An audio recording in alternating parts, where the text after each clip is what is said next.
Meaning of Graceland. Graceland. Graceland.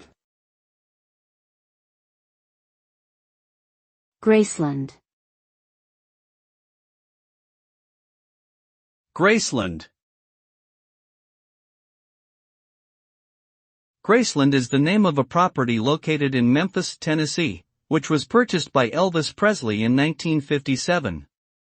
The property consists of a mansion, a collection of smaller buildings, and expansive grounds.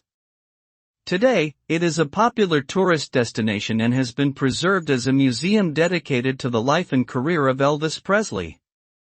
As an iconic symbol of the King of Rock and Roll, Graceland represents the enduring legacy of one of the most influential and memorable figures in popular music history, attracting fans and admirers from around the world to come and pay homage.